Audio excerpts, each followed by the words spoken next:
Alors, toute dernière question sur Ebola. Il y a beaucoup de critiques dans la presse internationale sur justement l'action des gouvernements internationaux en réponse au virus qui sévit en ce moment en Afrique de l'Ouest.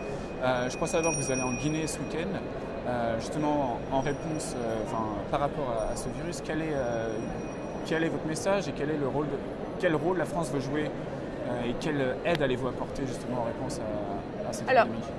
D'abord vous dire que la France est mobilisée déjà depuis un certain temps et mon cabinet cet été a déjà fait un certain nombre de propositions. Avec Marisol Touraine, la ministre de la Santé, nous avons envoyé un courrier vendredi à la Commission européenne pour demander qu'il y ait une réunion, pour qu'on ait une concertation européenne beaucoup plus importante, parce qu'il faut réagir assez vite, réagir très vite.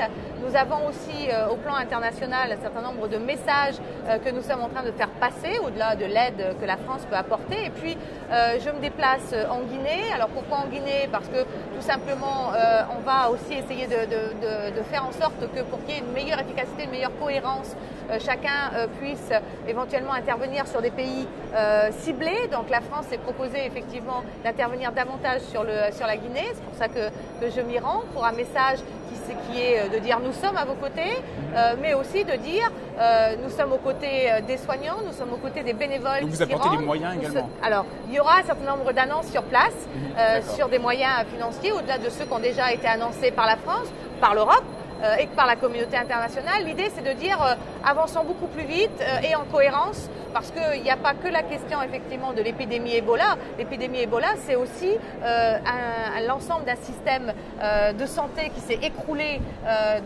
dans les 3 pays les plus touchés. C'est aussi une économie qui commence à être largement touchée et qui va provoquer derrière une crise alimentaire, une crise humanitaire, donc une crise économique. Donc il nous faut intervenir très vite. Ce n'est pas que la question d'Ebola. Ebola a remis en question l'ensemble d'un équilibre qu'on avait pu trouver dans cette région, dans l'Afrique de l'Ouest. Il faut absolument qu'on intervienne rapidement pour que ça ne se dégrade pas et bien sûr qu'on puisse aussi contraindre ce virus.